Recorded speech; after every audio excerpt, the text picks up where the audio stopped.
Eh bien salut tout le monde et j'espère que vous allez bien. Aujourd'hui on se retrouve pour une autre vidéo différente de d'habitude, parce que vous êtes nombreux à me demander quel est mon top 3 de mes films. Donc je me suis dit, bah tiens, au lieu de faire un top 3, en répondant en commentaire, on va se faire un top 10 de mes films préférés. Et vous allez voir, il n'y a pas forcément que des films récents. C'est ce, intro, et c'est parti.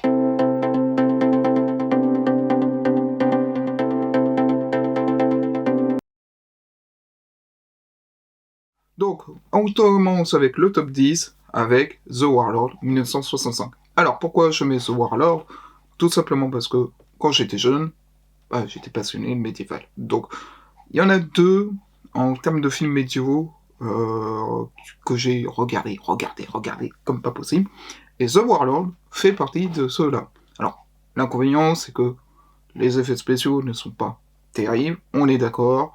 Surtout quand on voit la tour d'assaut s'effondrer dans l'eau à la fin du film, et on voit le jet d'eau qui vient arroser la tour pour éviter que ça brûle. Donc ça, c'est la première des choses. Cependant, moi, ce que j'apprécie dans ce film, c'est qu'on voit un petit peu...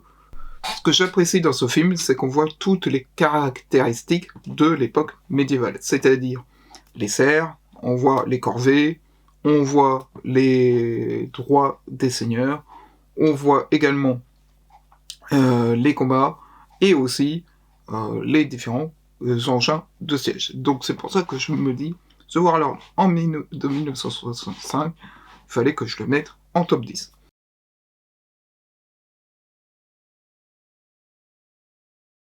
Numéro 9, on va parler de Ivanhoe. Alors, il y en a eu différentes époques. Pas de récent, même s'il y a eu le Arthur qui est sorti récemment. Récemment, ça date il y a longtemps tout de même, puisque c'était dans les années 2015, si je dis pas de bêtises, qu'il est sorti, le dernier roi Arthur. Mais là, on va parler de Ivanhoe 1962. Alors, pourquoi celui-là en particulier? Parce que je trouve qu'il est sur l'histoire de ce héros de la mythologie, de légende et compagnie. Et surtout, comme The Warlord, on retrouve un petit peu toutes les caractéristiques de l'histoire médiévale, mais surtout, également comme The Warlord, c'est l'un des films que j'ai regardé, on va dire, pendant ma période d'enfance. Et vous allez voir, il y en a un troisième que j'ai regardé aussi, et vous allez être surpris que je le mette dans ce top. Mais bon, on va en reparler juste après. En tout cas, Ivanhoe 1962, on va dire qu'avec The Warlord de 1965, ce sont les deux, on va dire, selon moi, qui se rapprochent un petit peu plus de l'univers médiéval et surtout de l'histoire réelle qu'il y avait à cette époque. Parce qu'il y a eu différents Ivanhoe, et les autres Ivanhoe qu'il y a eu, je les ai pas trouvés terribles. Moi, le Ivanhoe 1962, c'est celui que j'ai le plus regardé, et celui qui m'a le plus, on va dire, marqué aussi. Donc, c'est pour ça que je me suis dit, il faut que je le mette dans ce top 10 de mes films préférés.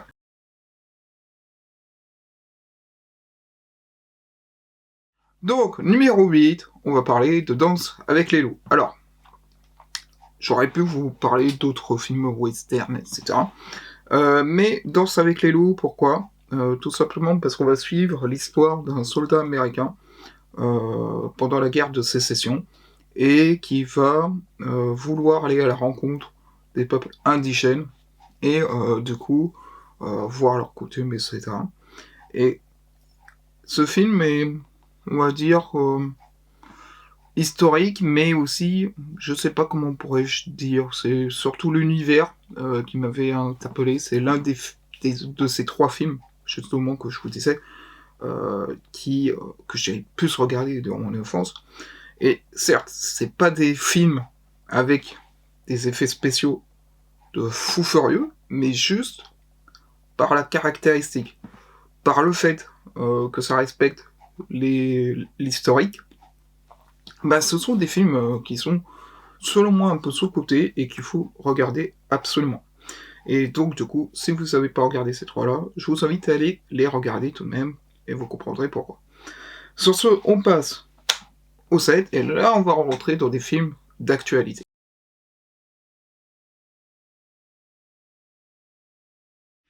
Donc, numéro 7, on va parler de Spider-Man 1.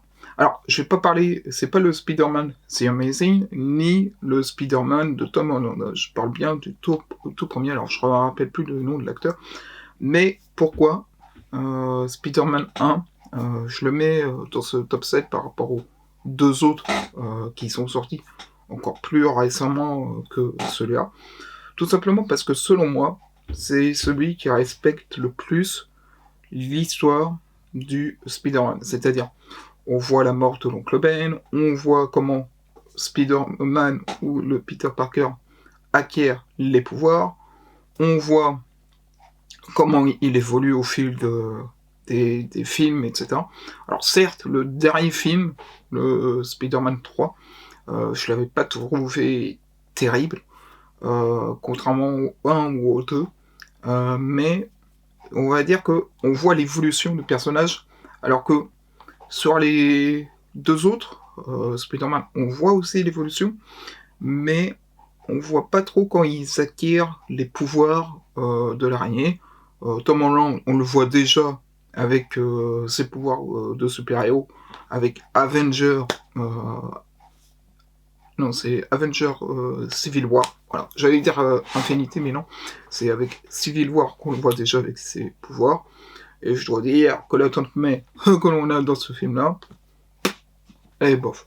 Donc, du coup, c'est pour ça que je trouve que le Spider-Man 1 respecte tout de même l'histoire du Spider-Man et de comment il acquiert les pouvoirs et comment on voit toute la trame avec le grand-père de Peter Parker qui décède et surtout qui reste après la tante May, tout simplement.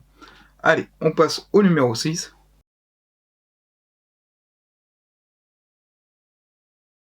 Numéro 6, on va parler de Iron Man. Iron Man, on va dire que c'est pas un héros que j'appréciais au début, et puis au fil euh, des films, des séries, etc., bah, c'est un héros que j'ai apprécié au fil du temps. Et donc, du coup, le premier épisode avec la construction des armures, et le fait qu'on a bien le respect sur comment Tony Stark récupère son entreprise Stark Industries, bah, je trouve ça c'est un peu bien.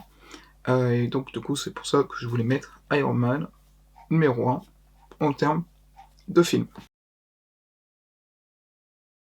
Numéro 5, on va parler de Black Panther épisode 1. Pourquoi? Parce que je trouve que parmi les...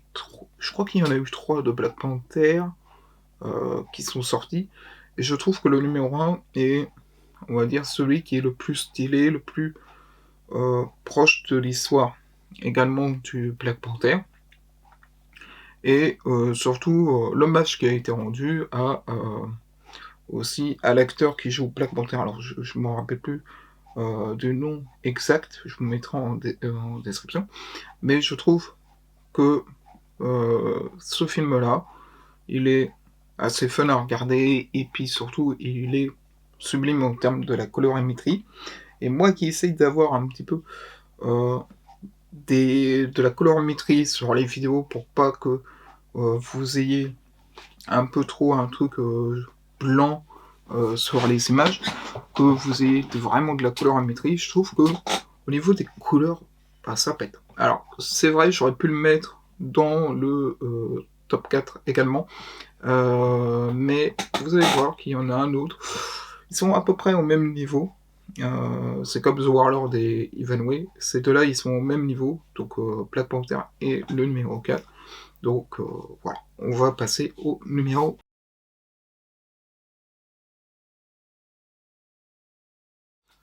4. On va parler des Gardiens de la Galaxie. Numéro 1. Alors, il y en a eu 3 également des gardiens.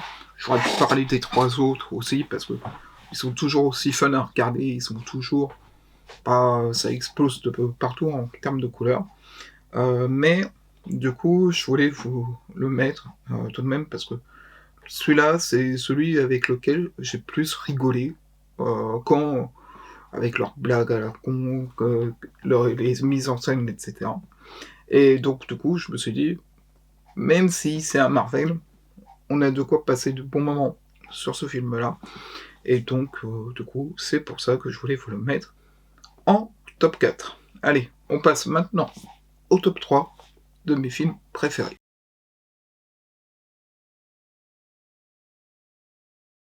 Alors, numéro 3, là on va rentrer dans le vif du sujet. C'est pas un Marvel, c'est pas un film. Enfin, c'est un film d'action, historique également, puisqu'on y retrouve tout de même l'histoire du Japon. Je pense que avec ça, je devrais vous donner quelques indices. Bah, ce film, c'est Le Dernier des Samouraïs. Alors pourquoi Le Dernier des Samouraïs? Tout simplement parce que je trouve qu'au point de vue de l'histoire du film, de l'écriture, il est bien, que ce soit au niveau des actions, que ce soit au niveau des effets spéciaux également, et aussi le fait que, bah, comme Ivanhoe et The Warlord, ça respecte l'histoire.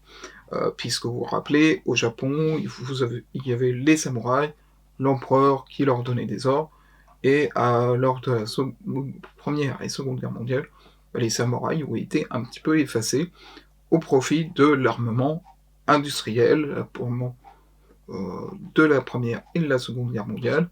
Et donc, du coup, bah, ça raconte un petit peu le déclin des samouraïs, et je trouve ce film euh, vraiment bien, et c'est pour ça que je voulais vous le mettre dans le top 3. J'aurais pu le mettre en numéro 2, mais je me suis dit, on va rester tout de même sur le classique à ce niveau-là. Allez, on passe au numéro 2. Alors, numéro 2, on va parler de Avenger Endgame. Alors, c'est vrai, je suis resté sur la catégorie tout de même Marvel, mais j'aurais pu vous parler de d'autres films, mais je vous expliquerai un peu plus tard, à la fin du top, de pourquoi je les ai pas mis, et pourquoi on verra d'autres films peut-être par la suite. Avenger Endgame, pourquoi tout simplement parce que c'est la dernière phase du MCU où on revoit un petit peu tous les Avengers réunis en même temps pour affronter Thanos. Donc je me suis dit, il fallait absolument que je le mette parce qu'on revoit réellement tous les Avengers, on revoit comment ils ont récupéré les pierres, etc. Et je trouve que cet épisode final d'Avengers, pas pour moi Marvel, ils auraient dû s'arrêter là. À Avenger Endgame, ils auraient dû s'arrêter et pas continuer, ou alors continuer, mais pour revenir peut-être sur des événements qui se sont passés. Voilà. Pour moi, Avenger, ça s'arrête à Endgame, et les autres, pour ma part, comme Spider-Man, je suis pas allé le voir au cinéma, je vais vous le dire. Pourquoi? Parce que j'ai été assez déçu du premier. Et je me suis dit, ça sert pas à grand chose d'aller voir le Spider-Man et les autres Avengers. Alors, je suis allé voir d'autres Avengers, comme je crois qu'il y avait eu les Gardiens de la Galaxie qui avaient été sortis après Endgame, et je crois qu'il y avait eu un autre, etc. Mais du coup, voilà.